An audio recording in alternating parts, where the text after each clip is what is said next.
Thank y'all so much for joining us today, and hello to our friends joining us on Facebook Live. We're so happy to have y'all. Today's a special day. We're here to welcome Michael Lavender and Lavender Warr again to go over our second series, our second installation of three-part series. Boom! Yeah. Yes. So we're happy to have y'all. We're just going to go over a few things before we get started real quick. This is what we're really excited about. It's coming up. Actually, I can't believe it, next Friday. It's gone by so quickly. There's only 4 spots available left, y'all. We filled it up pretty darn quickly. What's great about it is it's 90 minutes. You are not out in the heat in an all-day golf tournament. So it's wonderful. I want to give a huge shout out to Republic Services and Thrivent and Delic and B&L. Lots of sponsors on this, which we're so grateful for. We could not do what we do without the support of our sponsors, as well as our VIP investors also. So if y'all haven't signed up or you're interested, better make it happen quickly. Let me know if you have any questions at all. Once you register, then you will be sent a link to schedule your tee time. That way you can pick pretty much whatever you want. You're there for 90 minutes. And we're going to be hand delivering the prizes, which are very good prizes, right, Michelle? Mm-hmm. Sorry, my mouthful. And then we're also excited. We are going to be hosting, it's the business after hours, of course, that the Chamber has. We celebrated our 40th anniversary last month. Whoop, whoop. So, and Henry Bell and Bill Martin were instrumental in getting this BBB established here 40 years ago. So this is going to be a great time. We've got food, of course, by Montez Brothers Catering. R&K will be providing our adult beverages. Thank you, R&K. And then Talent Photography is going to be doing headshots at a substantially discounted rate, y'all, like $50 compared to $250. That's a really great rate. So she'll be here doing that. Stretch Lab, who is a newly accredited business, they're going to have some tables set up here to stretch anyone for free, of course, which everybody needs that after a long day. So we're super excited about that. Y'all come on out and join us for that as well. This is data. Is it data or data? It's data. It's data. Yes. Is that how y'all say it too? However you want to say it. Y'all, Yes. see, the country My thing programmer is husband data. says it's data, and he has this shirt. I remember that because it's a shirt that says something. I want a data model. It's like data model, but it's data. See, that's a good way to. That's how I remember it. I did. Yeah. I remember that. So anyway, data to decisions, and I want to give another huge shout out to our friend Daphne at B&L for sponsoring this Lunch, Learn, and Lead. We really appreciate y'all so very much. So here we go. I'm going to let Shawana do the introductions, and we're ready to go. All right. Today we have Lavender Warr here with us. Lavender Warr equips business leaders with data-driven strategies to make confident decisions, specializing in analytics, financial modeling, strategic advisory, and helping clients turn complexity into clarity across financial strategy, data science, real estate, private equity, and more. Our commitment to objectivity and innovation ensures reliable, actionable insights. We have Michael Lavender, who founded Lavender Warr in 2015 to help Texas businesses harness operational and financial data for strategic decision-making. A former chief lending officer and entrepreneur, Michael is also a dedicated civic leader honored with Tyler's W.C. Windsor Award. He studied physics, psychology, finance, and data science at Texas A&M and Tyler Junior College. Next, we have Alden Warr. He brings deep experience in finance, investment, and entrepreneurship. At Lavender Warr, he guides clients through growth and complex transactions. Alden previously led finance at Incentium, co-founded at, is that AM or Al? Yeah, AI. AI healthcare startup, and helped launch a hedge fund. He's been recognized as a top 100 healthcare leader and a Texas A&M 12 under 12 honoree. Whoop, whoop. Wow.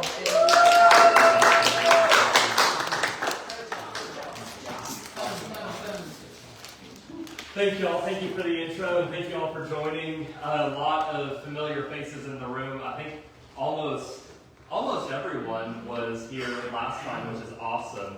A couple of differences in how I envision today going versus the financial literacy. That was a crash course in accounting and finance and financial ratios, very information heavy. This one, especially with the weather, keeping a little bit of a smaller group, this one I envision being very interactive, more of a workshop than a lesson, if you will. So I think everyone has one of these sheets. As we go through the slides, they're basically in the order of these boxes. So my goal, and we'll see this in the agenda, perfect, thank you so much. You'll see this in the agenda in a second. My goal is for us to collectively fill out these sheets together as we walk through. So that will, of course, involve, hopefully, a lot of questions from y'all as to, hey, what data sources would you recommend for this problem or that kind of thing. So with that said, data to decisions, understanding the numbers that drive success. I wanted to start with just a few stories to get the creative juices flowing on what kind of outcomes, what kind of problems can data solve in your businesses. So these are a few stories from our colleagues, our partners that have come up in a similar presentation that we did a couple of years ago that I wanted to go ahead and share on their behalf.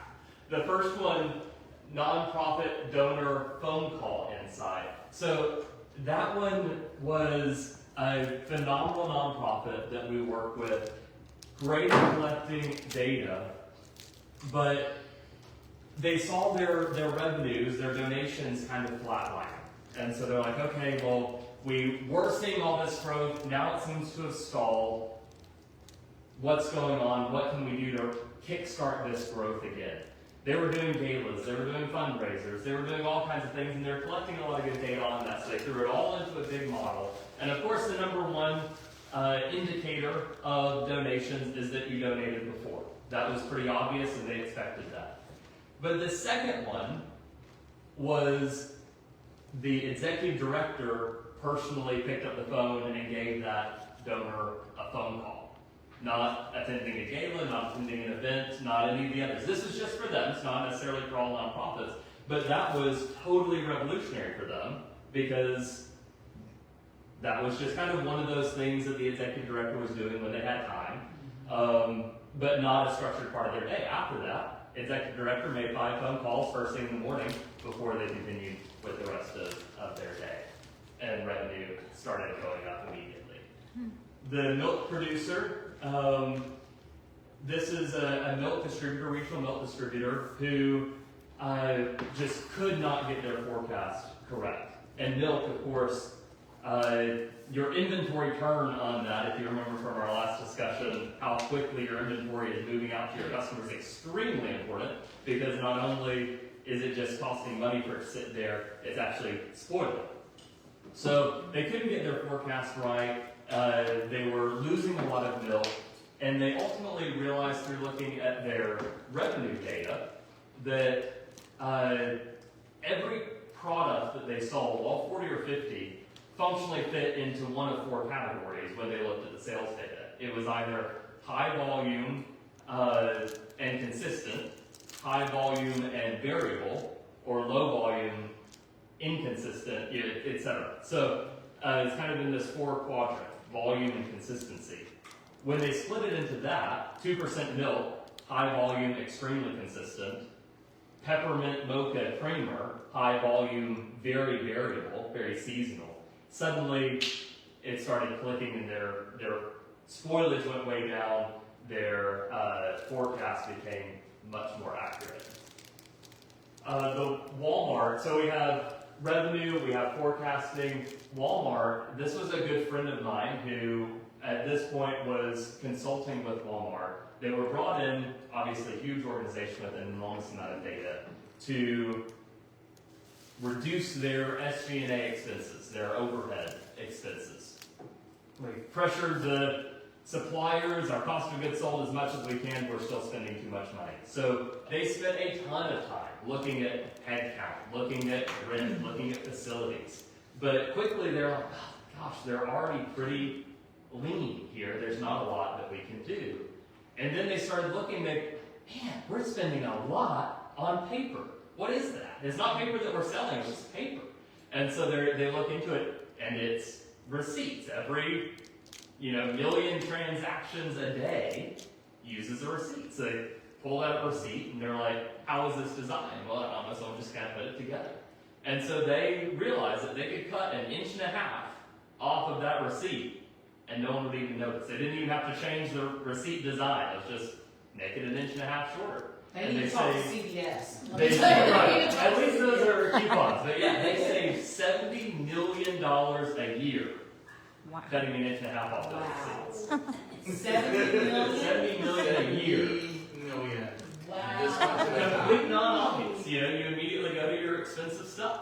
But through data, they were able to isolate that cost factor and save an enormous amount of money. Yeah. And then finally, so that's on our expense side, finally the helicopter gearbox. This is on kind of the operational efficiency standpoint. So this was a partner that we worked with, used to work at Bell Helicopter, and he was telling us about a problem that they were having balancing the desire to keep their inventory expenses very low, because everything that they make is extremely expensive, and the money that's tied up in those warehouses, even for parts, is phenomenally high. And so they try to keep that inventory turn as quick as possible. However, someone really doesn't want their helicopter sitting on the ground because they're waiting for a part for 1.5 years either. And these gearboxes take 18 months to manufacture. There's no way to do it faster. Wow. And so people were waiting, the military or hospitals, whatever, waiting for 1.5 years to get their helicopter back flying. So they brought in every piece of data that they had, how much the helicopter's flying, the temperature, the humidity. They're getting all these readings from the helicopters themselves, and they were able to use that data to predict with almost 100% certainty 1.5 years in advance when that gearbox was going to go out. Wow. So that for that helicopter, they could have one ready almost at the exact right time for that gearbox to fail. Amazing. Obviously, their customers were thrilled, and their inventory turn was negligible. It was almost immediate just-in-time inventory. So I just wanted to spend some time on those stories, on those case studies, because I think it's helpful in this very first item, this first goal of ours, is for each of you in your business to think about what's one outcome. There's probably a million, but what's one that we can focus on today, just as a case study, that's been bothering you or been on your mind lately. Maybe it's customer retention. Maybe it's expense management. Maybe it's inventory turn. Maybe it's revenue growth. I would encourage everyone to select one outcome and go ahead and write it up at the line on the very top of the page, and the rest of our time will be working through the process, the scientific method to address that problem from a data-driven perspective. So I need to just give a couple of moments there to think. Also, if anyone, again, I hope this to be a workshop that's very interactive. If anyone's like, this is my role, this is my company, what would be what would be an idea, what would be a suggestion? Feel free to ask as well. And you're writing, but I'm also you're seeing a writing lot of down people the- writing, so this is Yeah, you're writing down the problem or the thing you want to solve. You're not explicitly saying, I want to know more about my sales data. It's, we're having this challenge, or we see this opportunity to be something good too. Yeah, I the same. I've got a theme that I need to solve, and then we're going to go through how to collect the appropriate That's data right. to get through it. Because this is key. It's important.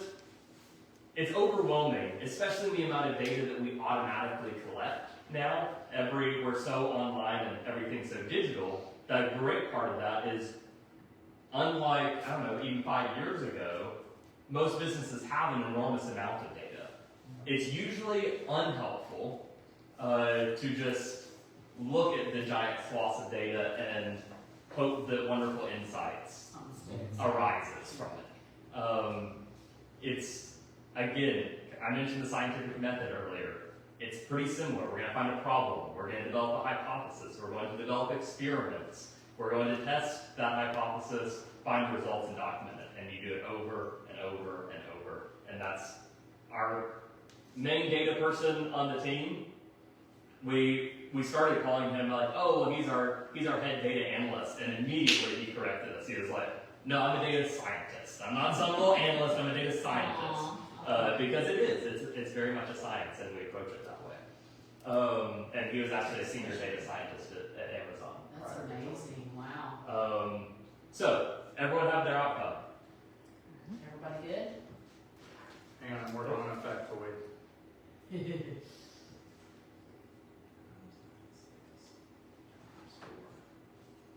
Oh, I don't even know how many zeros that is. What's 4 to the 9th? 4 trillion. We have one client. When Alden says you can't just say, oh, I want to know my data better. Doesn't matter what business you're in. If you're using one of these or one of these, you've got more data than you can, from a human perspective, put your mind around. One client, there's one problem we're helping a client solve right now. There are almost 4.1 trillion data points. Wow. Yeah. A local business. This isn't Walmart. Wow. You guys would be shocked how many data points you have in your CRM software, your ordering software, your inventory software, point of sale system, your email account, your file network, your folders. Wow. You're surrounded by mountains of data. So always think, what do I want to solve? What is the problem? What is the opportunity? What do I want to know as a result to address that? Then figure out which of that data you need. Because you don't want to look at all 4.1 trillion. It's going to take a minute. Oh, wow. So, Yeah, and most, even tech systems, most of your technology systems won't even handle it. correct. Yeah, that one's not Excel ready. And not spreadsheets. They max out at 1 million. Yeah. In case no one's run into that. 1,093,000 rows. Really? So, this is, we talk about a data-driven mindset or data-driven organization. This is the framework from which we work from, and we'll also follow kind of the cadence that we're talking about on your sheet and in this presentation. But it's an iterative process, that's why the circle. The data itself, we need to find the data to address the problem. We need the tools and the skill sets to analyze that data and develop a data-driven mindset and culture within your organization to allow that iterative process to continue. So first, I think this will be the next box here. What data do you need to address the problem or the outcome that you're seeking? So first, we want to define that data. We want to discover where to find it, whether that's internally, i.e. a customer survey, or something from our QuickBooks data, or our point of sale system, or whether that's something external. There's a magic that can happen when you take your own data, your QuickBooks, your proprietary data, if you will, and combine that with the massive amount of publicly collected and publicly available data to see how it relates to each other. So how is using my point of sale transaction data, is there any correlation between that and the data that I'm seeing on Fred for personal discretionary spend in Texas? Because there's some really smart people in the world that are projecting that macroeconomic data. If you can find a correlation, then you can leverage their intelligence to back into a really high-end projection for your own data. We do that with a number of clients. but you'd be amazed at how many of the largest organizations in the world still don't think about their forecasting and projecting in that way. It's just, well, I mean, we've kind of grown more or less on average about 4% every year for the past 15 years. Of course, some up, some down, but it averages about 4%. So we'll just push that out for the next 10 years, just 4% a year. When we can get a lot more specific with just understanding the drivers of their business. So with that in mind, the second page is just a table of free data sources that are out there online, separated into categories. So just a little take home between supply chain things, macroeconomic indicators, pay and HR, climate and weather, geospatial and mobility, driving data, customer sentiment and satisfaction and trends. Here's a real world example. A real world example.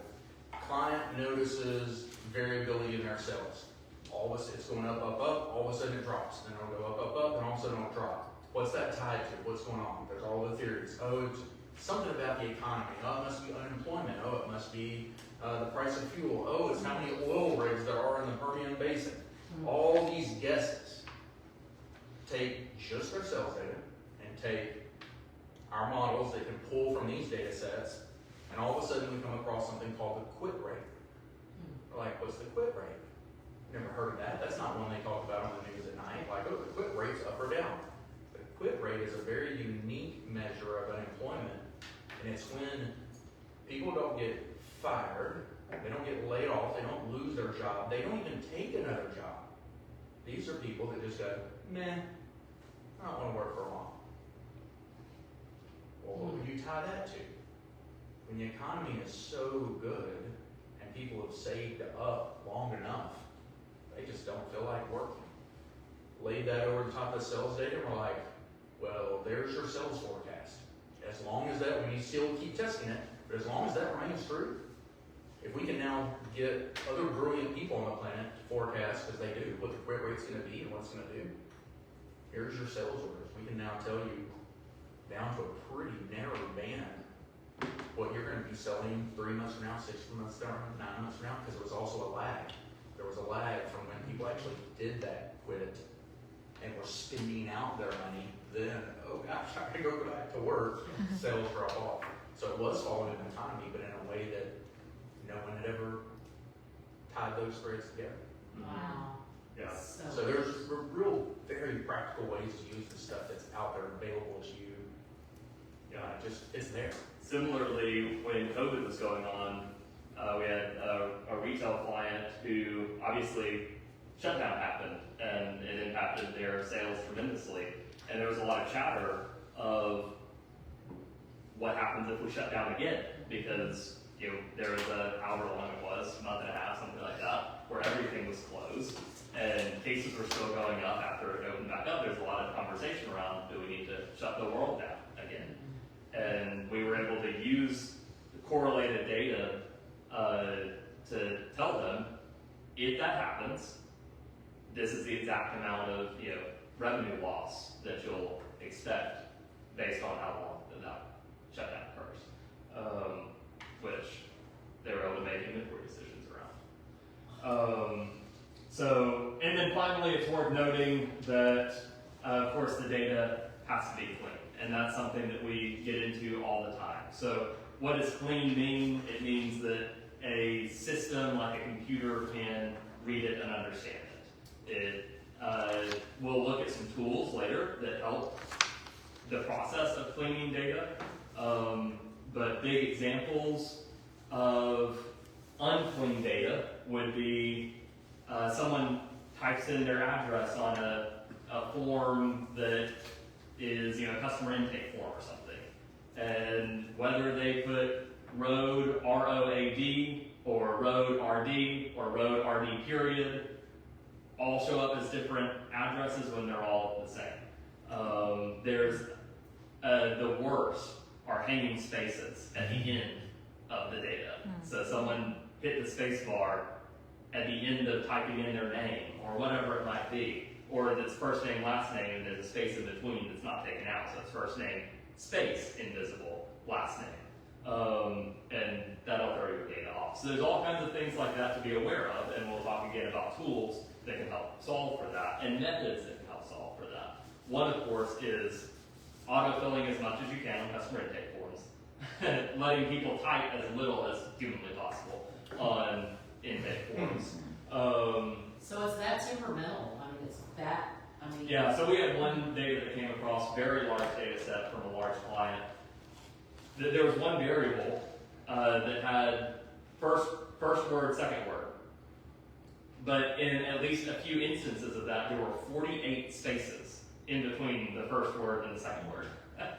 Which means that for most of the time, it was shooting it off of any vision, any visualization of that data. It was misreading. wow. Because there were 48 spaces that we had to get rid of at every instance, and that's, That would be me sitting on the space bar. Oops. They're like, how did someone type this variable in that way? But it happens. So If you get 2 nuggets today, one of them was the sheet that he gave you. The second one is don't ever, ever, ever forget that. Our world is going to be more and more and more and more driven by data. You're amassing it constantly. Sitting in this room right now, your GPS is pinging your location. It's getting dumped in some database somewhere. As much as possible, clean your data. And the easiest way to clean it is on the way in, because you also have 4.1 trillion data points. You don't want to try and go through and clean out the 48 spaces. We have seen heartbreaking scenarios where someone has a huge issue for their business, and there's the data. Everything we need is right there, except you can't get to it. yeah, Because it on was those handwritten stacks of paper. so sloppily put in. Yeah. Yeah, it's no different than going into an old file room Manual. and someone saying like, well, the answer is in here. There's 96 file cabinets, all with about 7,000 to 12,000 pages of paper in them. Yeah, Yeah, the let's just whole, dig through them and find the answer. Uh, yeah, so the whole reason this big bar is across the bottom, garbage in, garbage out. I think we go into these discussions about data to decisions with a lot of mindset toward the analysis component. How do we use these tools and AI and all these things to pull the answers out of my data that'll help take my business to the next level. The reality is that all of that is really not that hard. We'll talk about it. There's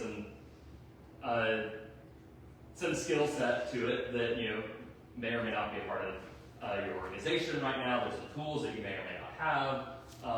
We can talk about how to get to that. But none of it is helpful if you don't have clean data.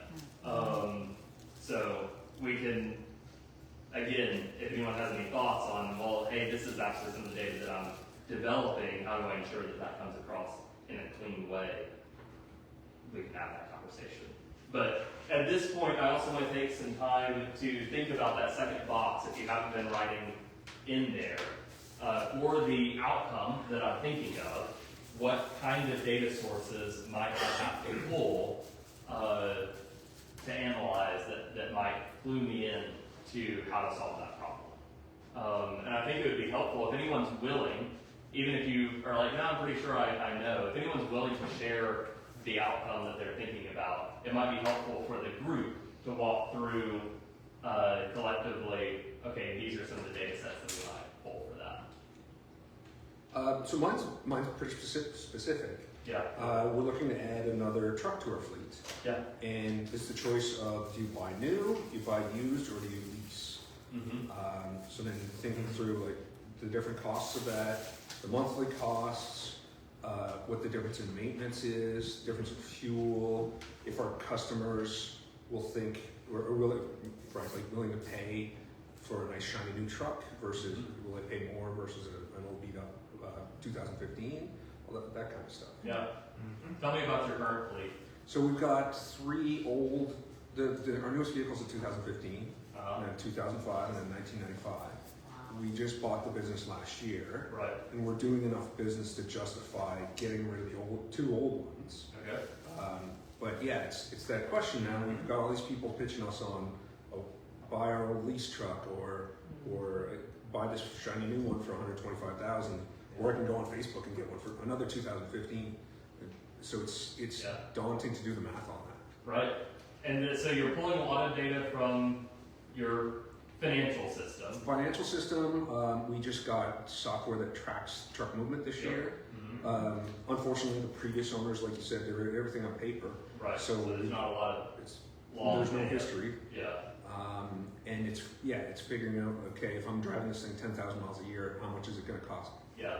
It would be also really interesting. I'm sure y'all are doing, or you're likely doing some kind of customer survey after it's done. Yeah. How satisfied were you with how likely are you to recommend us, that kind Yeah. of thing? Yeah. It would be super interesting to tie that to what truck was used and see if there was any difference in perception at scale between the newest truck that we have and the oldest truck that we have too, to see if there's any kind of subconscious sentiment difference between those deliveries, if you have enough of a scale to kind of control for, oh, well, we actually lost something there's on this one, or anything else that could happen where you're like, pretty much the only difference in these two stacks are what truck was used. Just as you mentioned, like, would they be willing to pay for a nice new shiny truck versus a used one? That's the only component, the non-financial data component, that I think might be an interesting thing to look at. Yeah, but as far as the data sets you were naming them, with the software you have now, it's going to have the mileage. Another thing that's terribly important in logistics is start stops. So, In downtime. yeah, if your logistics system is keeping up with how many times they hit the brake, it comes to a complete stop, and then they have to hit the gas. So mileage, that, fuel, maintenance expenses, maintenance, not only expense, but frequency and variability, right? Is it a whole bunch at once? Comparing that then to, right, you essentially project continuing with what you have, compared to, as you said, well, I can now estimate lower fuel costs, lower maintenance, etc.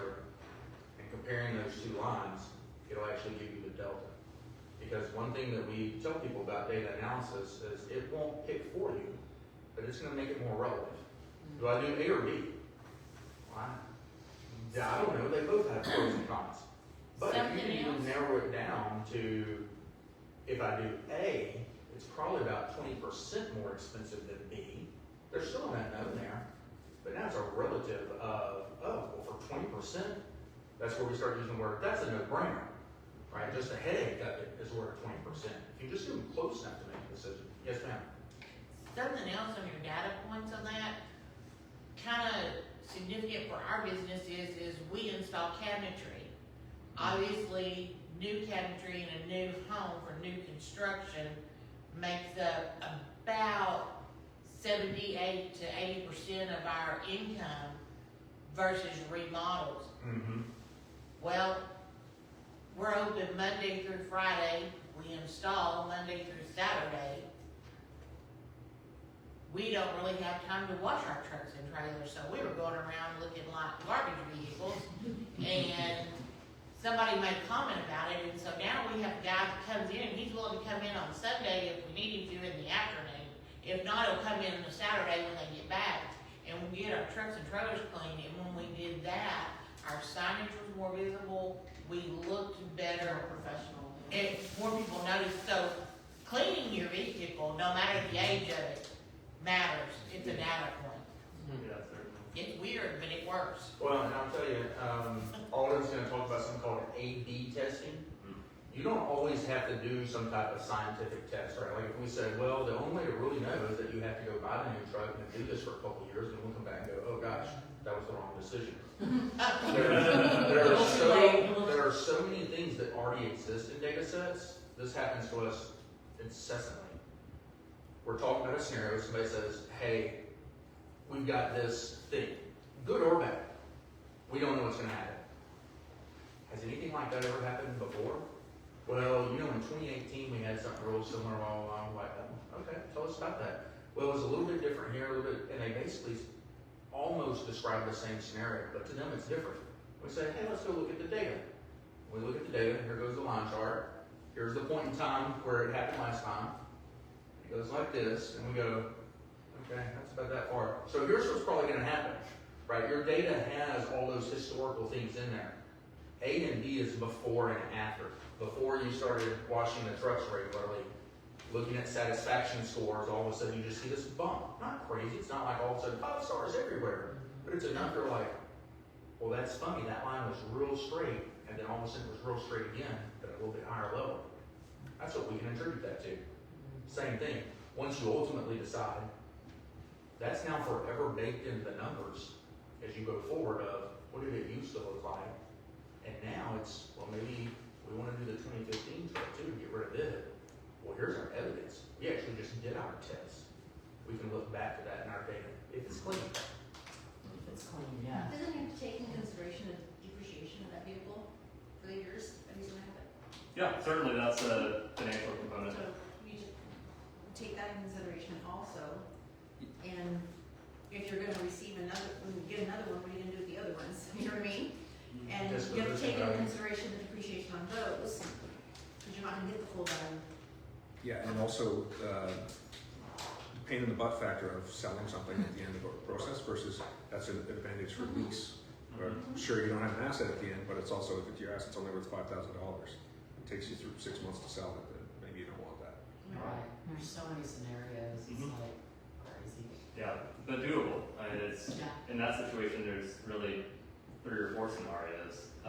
Just understand your inputs, and your data can inform the inputs. So that's a great example. Any others before we move on? I think that was a helpful journey. All right, feel free to come back to it as well. Next, we'll move into the toolkit part. So these are just some. There's a million, but some of the technologies that help in this process. There's a lot of data, big data sets, small data sets, data sets that need a lot of cleaning, data sets that don't.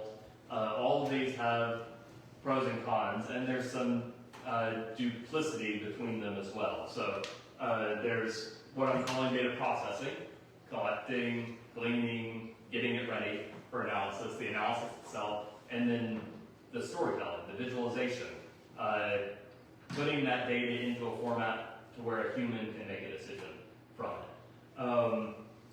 There's Excel, pivot tables, Excel, and then last one, Excel in every category. Just good old-fashioned Microsoft Excel that everyone has, and probably everyone in this room at least has a working understanding of, can go a long, long way. Almost every problem, I would imagine, that you wrote down on your piece of paper can be solved in Excel, particularly if you just are familiar with some of the additional skill sets and tools associated with it. Pivot tables, wonderful. Solvers are wonderful. How to chart. Those are also common enough skills that if you know that that's something that you need to solve your problem, but you don't personally know how to do it, there's probably someone in your office or someone available that can help you with that quickly. Yeah, lots of good formulas. And of course, there's a ton of online resources for something like an Excel as well. And that's something that ChatGPT or the other LLMs are really good at. I'm trying to do this with my data. What's the right equation for that in Excel? And it's very good at being a more helpful FAQ or help desk instead of scrolling through community forums. If it's a little bit more intense, for some of your larger data sets, these are some platforms that we use. Alteryx, which is a data processing at its core workflow system. That's for your, basically, if Excel, and there's other reasons to use it too, but if Excel is going to max out, then you can use some of these for almost infinite data sizes. Additionally, they have built-in tools for that data cleaning process that'll automatically get rid of those spaces, automatically find similar things and combine them, give you good statistics, that kind of thing, and automate a lot of the workflow. That's something we'll talk about here in a second, of if this is an ongoing thing, how do we set up systems that automate as much of the collection of the data as possible and the analysis of the data as possible. And a lot of these will help do that. Analysis, these are of course all tools to crunch that data, run equations, and help find the story, help find the insight. So Excel equations, great at that. Pivot tables, a lot of people are familiar with pivot tables. If you're not, it's pretty easy to learn. Solver is a system within Excel that you can set parameters and tell Excel run every possible combination within these parameters and find the maximum, the minimum, the best combination, etc. So that's great if like a product mix or something like that. Here's my cells on all these different products. It can't ever be all one, can't ever be none of this. In fact, it needs to be within these bounds, but within these bounds, what's the optimized product mix of the 5 million combinations that might present? And it'll find that for you, just say, this is it. Wow. Very powerful tool. Of course, then there's the more coding aspects like Python and R, IOML platforms, LLMs and AI, which we'll talk about. And then there's visualization tools. This is not to be underappreciated, the visualization part. A picture tells 1,000 words, a chart conveys 1,000 numbers. We think visually, we think in stories as humans, and these are the translators of the hundreds of thousands of rows and columns of numbers into something that intuitively makes sense for you and for your organization. Anything else you would add here, Michael, before we're going to do the same thing where it's, hey, let's talk through how I might analyze some of these data sets. Yeah, don't get overwhelmed by the tools, right? There's always people like us for hire, not just us, plenty of other people. You've probably got people in your office that know more about these things than you give them credit for. And across the top, let's see, top bullet point, first and second, or first 2 lines of the middle one and bottom over here, that's all just Excel. My daughters both went through high school. One of them's a required course. You know, they can make charts and graphs and do a little bit of analysis. So if you can't do it, you know a teenager somewhere, Yeah. right? There is someone that can take and just give you those very basics, because we all, by design, can see patterns. You can see the stripes on my shirt, right? You can see that the light bulbs are in a row. You can see the fan circular. Put your numbers in Excel and start making charts out of it. You'll see things that you didn't quite realize were there before. You had a gut feeling. You really see it when it becomes a line chart, a pie chart, a bar chart. Things start jumping out that were a little bit hidden before because there's so much information in it. Interesting. So, same thing. Everyone should have their outcome. Everyone should have some of the data sources that they're thinking about utilizing to solve that problem. Is there anyone who's looking at that list and wondering, I wonder if Excel is the right answer. I wonder if there are skill sets within Excel that I don't feel like I have. Any of these other items on the list that look interesting, I think that might be the solution to my problem, but I don't really. I've heard of Power BI, I've heard of machine learning, but I'm not quite sure how to get started there. Any of those conversations that we can have as a group. Again, I think these group conversations are helpful for everyone, so I appreciate someone being willing to do that. My eyes are rolled back. I'm like, It takes special people, so I appreciate y'all so much. Seriously, this is amazing. But I'm like, wow. Well, it's more. Eric, what do you want to solve? For us, Yeah. I would say sometimes collections. That's probably the only. Okay. So, did you want to talk about it like in Excel form? Sure. So collections. I mean, Oh, here, oh. Yeah, go for it. I have a thought process. It's pretty Right, straightforward, so, I would imagine. so you've got your accounts receivable, right? We all see that number on there. But you ever look at that accounts receivable over the last 3 years? What was it every month, or every week, or potentially every day? What was that balance of account receivables? Simply taking that out of your QuickBooks or whatever platform you're using, it'll put it in Excel. Take just that one line item, just highlight that row, right? It's gonna, over on the left, it's gonna say accounts receivable. It goes back to January 1st of, 2022. I highlight that whole row. I go up to the top. It says insert. And I insert a chart. What kind of chart do I want? A line chart. Boom, it's on the screen. Instantly, and we can talk more about detail, but just starting point 101, what does that line look like over time?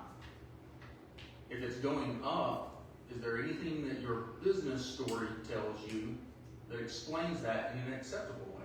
Yeah. Are there major milestones where all of a sudden we were kind of at this level and there was this big jump?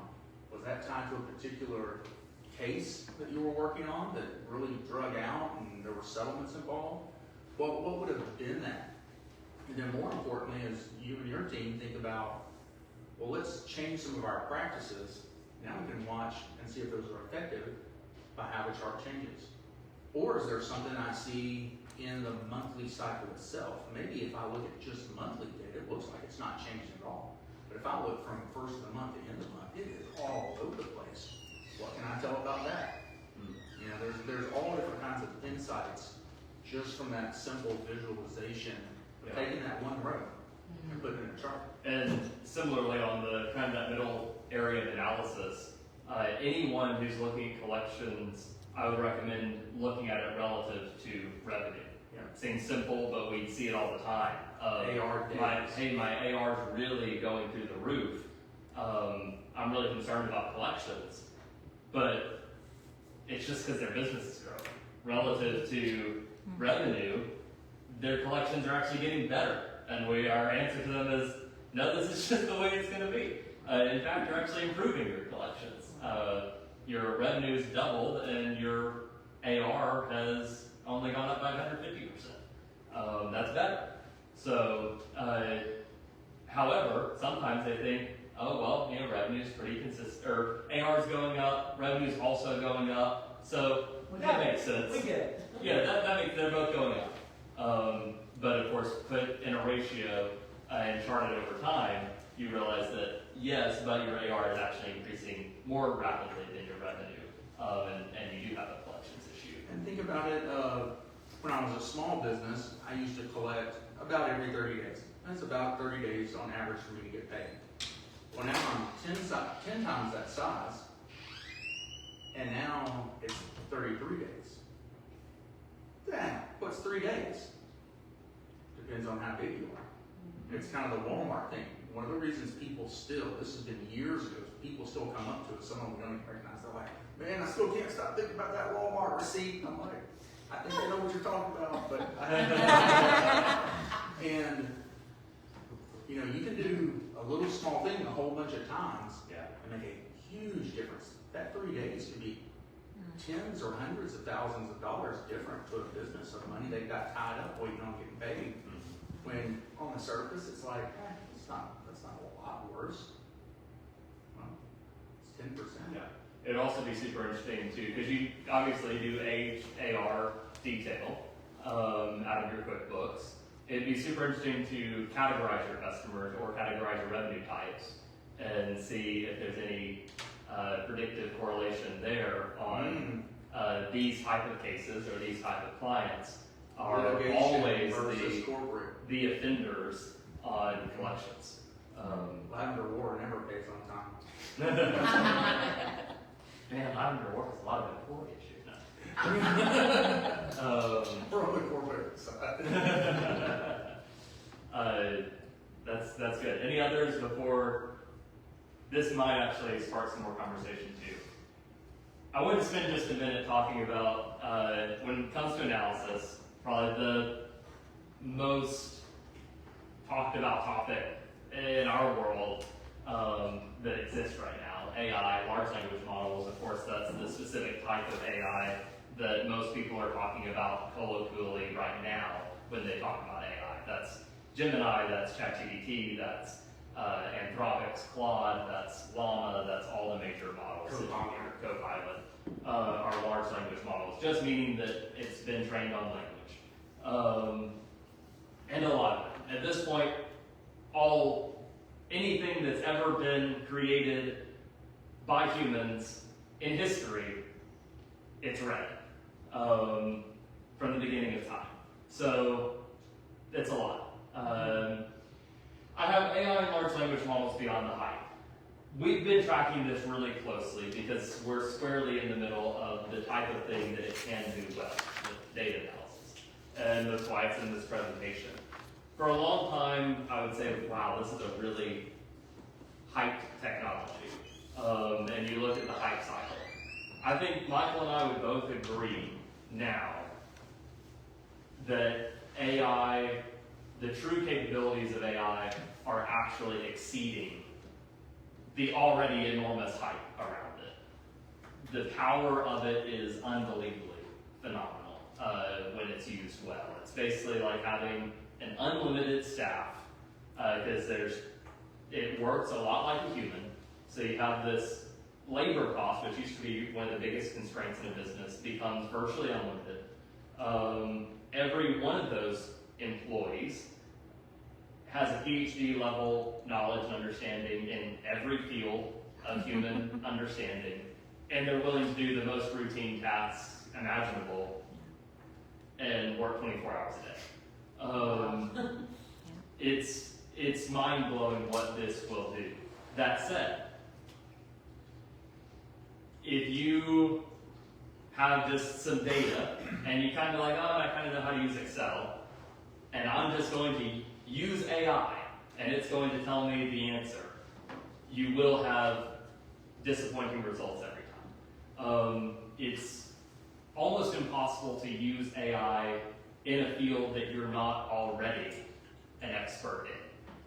Because wording that prompt correctly and knowing whether or not the answer is right is absolutely key. So Eric could use AI phenomenally to help him write briefs and read case history and that kind of thing. For me, I would almost assuredly get the wrong result trying to do the exact same thing. Strangely enough, Alden, I've used AI with LexisNexis, right? So this is a legal database. Yeah. AI, not like Google or ChatGPT. And so far, it's terrible. Like, if I would rely on that, I would commit malpractice. Like, they need to, maybe the Westlaw is better, but like, to your point, if I didn't know better to know, well, this doesn't. You would just send it. Exactly. I know for a fact I've seen a case that says different than this.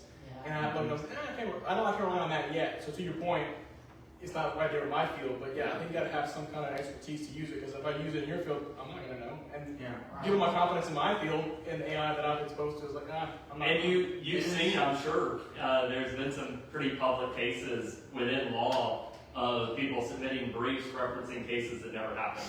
Or just incorrectly. I mean, The RFK thing just did the same thing. They were citing sources and studies that didn't exist. Yeah. So you have to be very careful with it. Yep. Alden said something about the particular way in which you enter your prompts. There's actually a field now called prompt engineering. There are some universities that are making early moves to give degrees in AI/prompt engineering.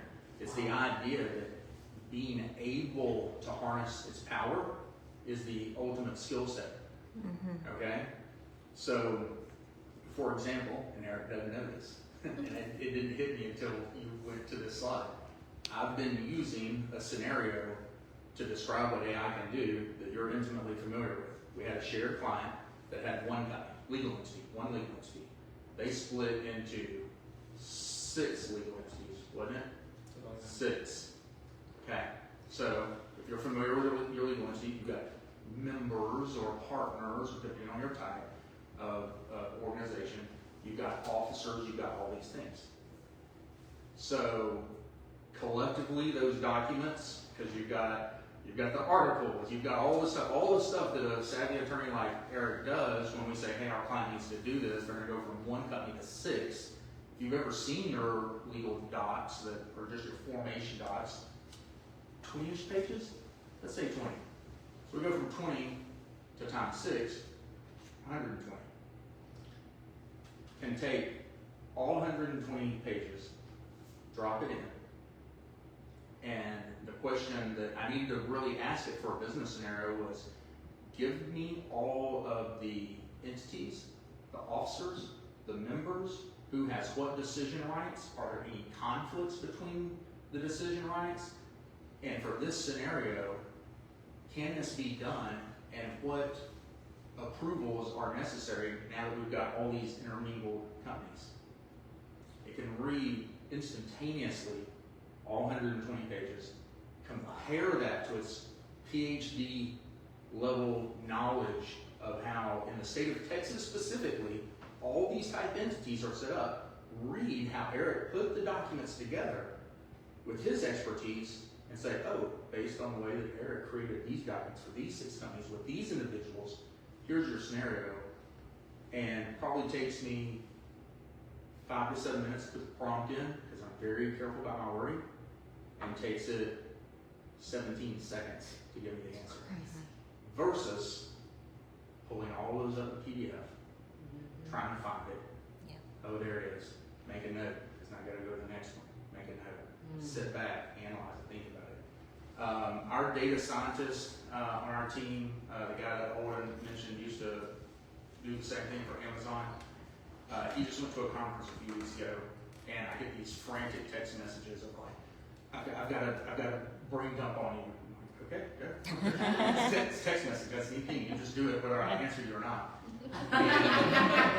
And again, to pull Eric into this, so many people will sit around, even when we do it, we have conversations like, are y'all even going to need us anymore? You just put it in there and it just answers you. And then we realize the complexity. It is like talking to a PhD scientist. You ever talk to one of them? Yeah. The complexity is so unreal. And his name's Mike. And he's actually professionally around the world goes by Mike Data. So Mike Data texted me, he goes, listen to this quote. AI is not going to replace lawyers. Lawyers using AI are going to replace lawyers who don't. So take the word lawyer out and put in mosquito control. Put in nonprofit financial advocate. Put in cabinetry, which by the way, if y'all are in Oklahoma, I'm working on a huge remodel, redoing our cabinets, complete gut. 2 brothers own the company, and one of the brothers and I have spent hours while the other one was actually cutting and doing stuff. Me showing him how to take pictures of an empty kitchen, get design ideas, calculate board footage, estimate cost, estimate waste, consider replacing certain designs with certain this, switching woods, and optimizing their entire cabinet build. We're just doing that off my phone as we're standing there. My brother's working. But for him as the expert, you as the expert, the mind-blowing of, oh, well, if you could, I don't know anything about cabinets. If I can come up with enough questions to show him that, he didn't work the rest of the day. He just stood there going like this. And his brother's like, what are you doing? He goes, I'm fixing things. I'm taking over the world. He was over there coming up with stuff, and at the end of the day, he goes, nobody we compete with is thinking about this. And I was like, that's right. Yes, sir. Do you think that statement is true on the creative side of things? The statement of like lawyers who use AI, or artists who use AI and music? Based on my experience of trying to use it to generate a headshot of him for the website, yes. Because an artist knows, and way back in the day, photography, I know what a catchlight is, and I know how important that is in a portrait. That's just something I picked up along life. But do you know what a catchlight is? Yeah. So you'll look at the picture, I'll look at the picture, he'll look at the picture, all 3 of us will know that it's something doesn't look right about that. You and I will realize it's the catchlight. So there are certain things that, because of your expertise, we've heard this. when you run from the line, you only have to be Faster That's than fastest. faster than the slowest guy. Yeah. For sure. You don't have to be the best AI implementer that ever existed in your field, in roofing, and all the different things, and dirt work.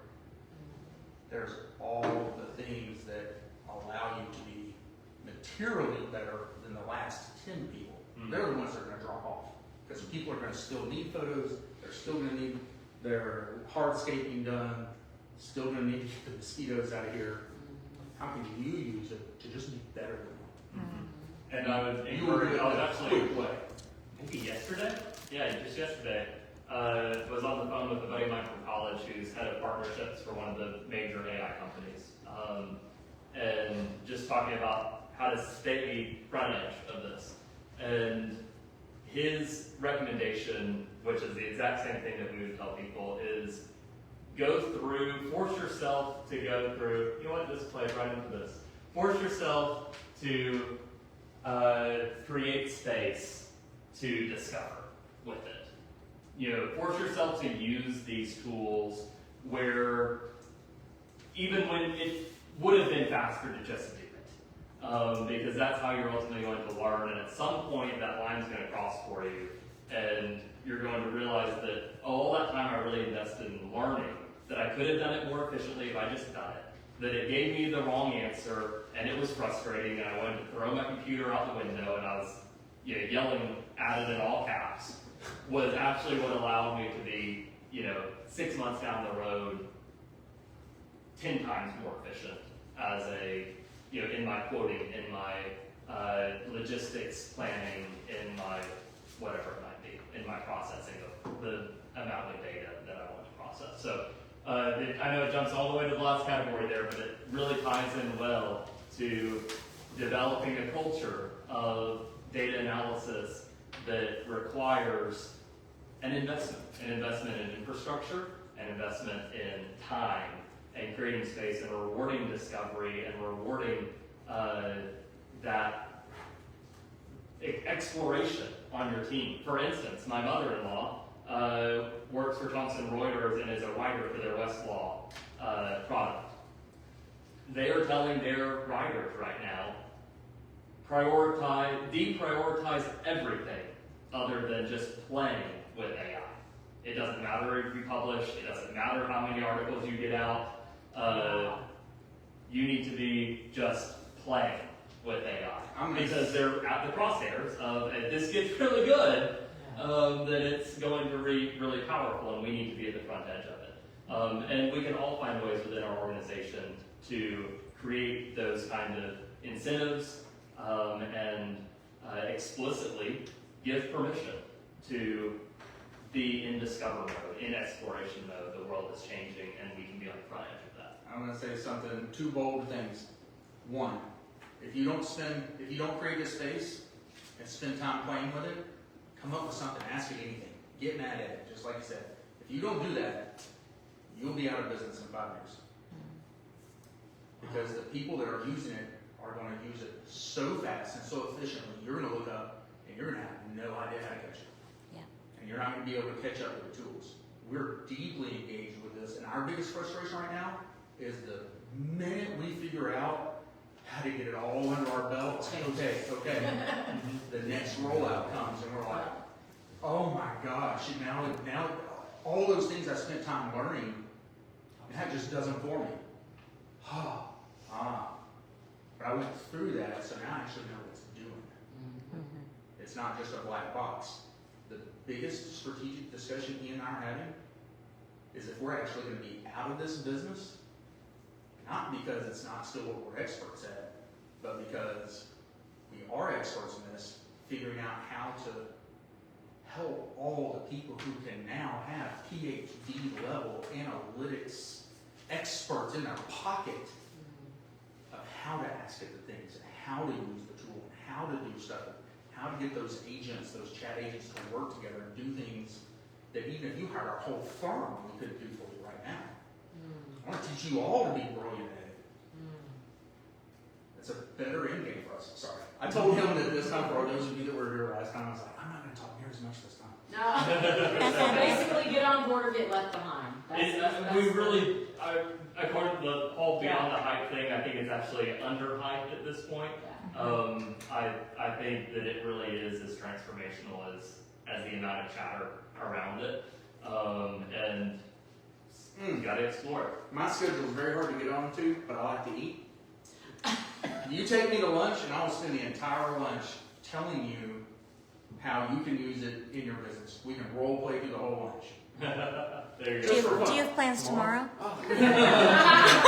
And this is, It is hard to get on my calendar, but This sorry, is- go ahead, Alex. The last point on culture, and I'm not even gonna go through all these bullet points, so it's in the slides.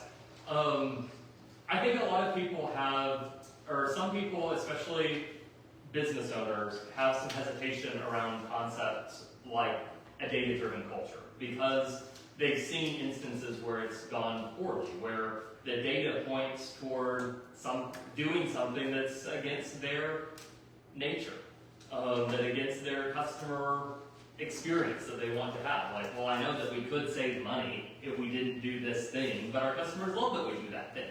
And I can't really find that piece of data that tells me that they love that thing, but I know they love that thing. Yeah. And our customer experience is the most important thing to our firm. And I think that that's an important little caveat or clarification that I want to end this conversation on. I like to say follow your compass before your calculator. You should know directionally, your gut directionally, where your business succeeds. What makes it hum? A good example of this is Amazon, where our data scientists came from. Famously, Jeff Bezos is customer obsessed. Anything that makes the customer happy. What do customers want? They want it cheaper, they want it faster, and they want it easy to find. And so, of course, out of that came Prime.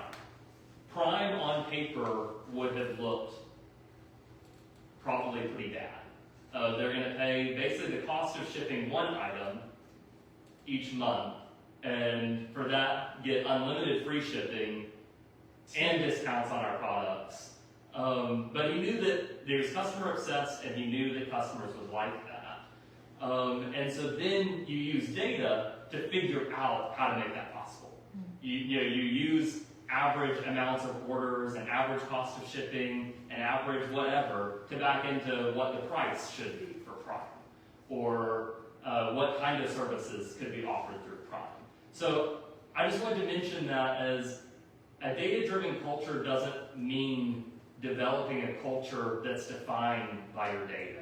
A data-driven culture means using data to create an enhanced version of the culture that's already made you successful. Betterment, yeah. And I think that that's key in all of this. I have to add one story to that. Did you say this was the wrap up? Yeah, pretty much.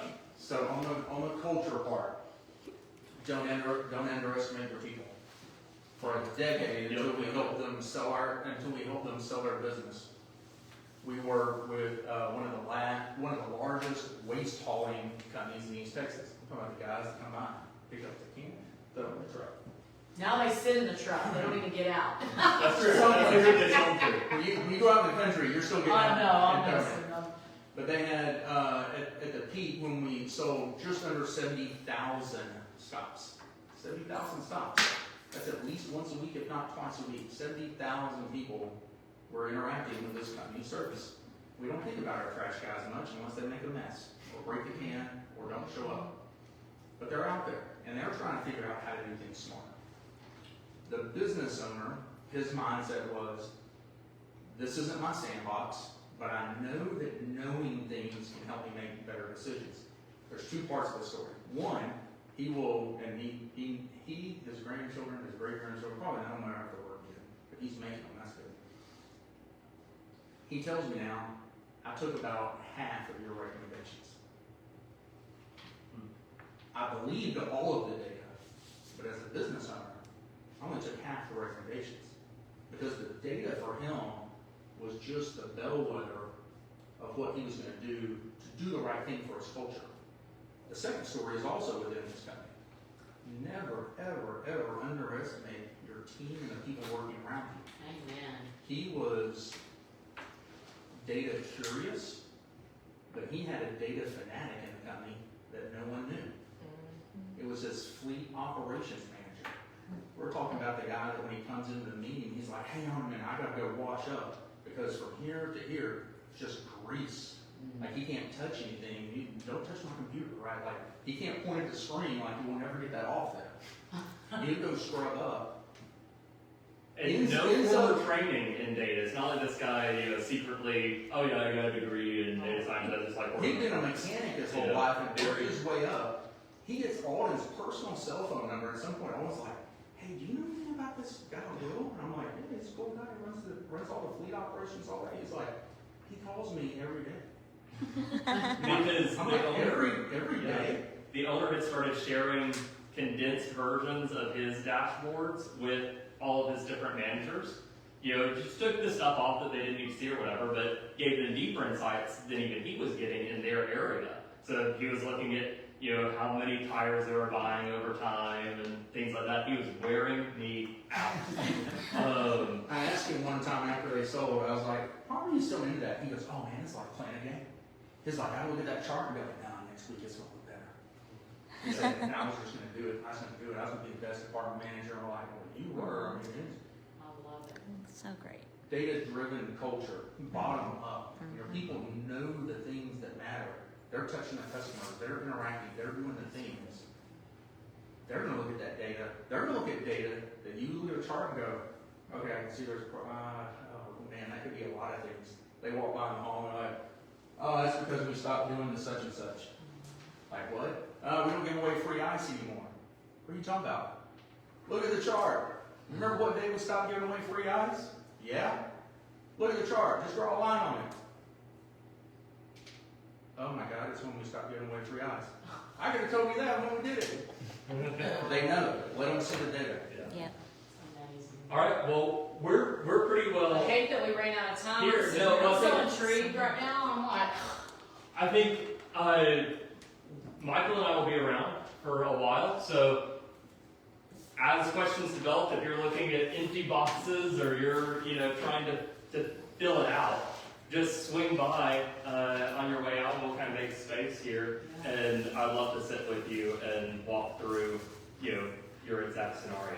make sure that y'all have your cards and stuff too. Yes, and this time, because I got a lot of questions on that last time, I just added my email address and my phone number to the bottom of these little takeaway sheets. Yes. So feel free to reach out to me personally on. And the same, I'll follow up in the email and copy y'all and everything, but we had some really good. Hey, this is great. Aren't those awesome? You're like, My wife took my notepad. Oh, she did. oh, That's okay. I was like, look how cool this is. She's like, that is. And Oh. right to her Aw. briefcase. I was like, So I'll follow up in that email, y'all. Like I said, this is next month. We're super excited. So that's the part 3 of the series, which is absolutely. And you don't really have to well. be about to sell or transition your business. It's like beginning with the end in mind. Remember, that's a principle that we should all be and living or by. you're looking for people to buy. Ooh, Yeah. yes. Yep. And y'all know I always like to close out with a little trivia, and happy Father's Day to all of you amazing fathers out there.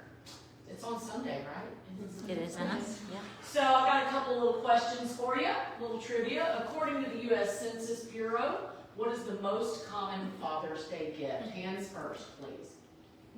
Is it necktie, outing, dinner, etc., greeting card, or a gift card? I'm gonna guess B. Oh, believe it or not. Which one? The necktie. Nope, believe it or not. It probably used to be. The gift card. Believe it or not. What's that? What's that? Believe it or not. I promise you, I Googled it, and it was greeting cards. We need to ramp up our price. Wow. We need flowers and chocolates. Right? Yeah, let's make it big. This is a good one. Y'all are going to love this one. How old was the oldest man to father his first child? Oh, wow. That's a creepy question. I know. 82, 91, 87, or 96? How old Jeff Goldblum?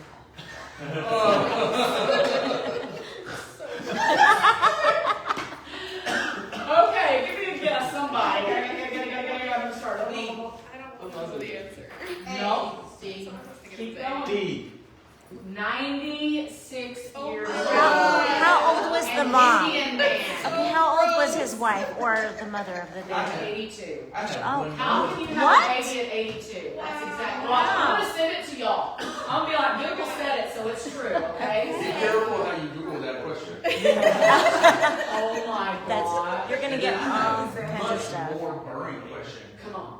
On number one, Yes. can someone tell me why the U.S. government is spending our tax dollars to figure out what the most common Father's Day gift is? The U.S. Census Bureau is asking that? Good question. Did you But get they that don't have question? bigger fish to fry. Did you get that question from AI? I did it through Google. I Googled it. I'm like, give me some good Father's Day trivia questions. Love And that's it. what it came up with. And I was like, That's okay. good. Really good. So, yay!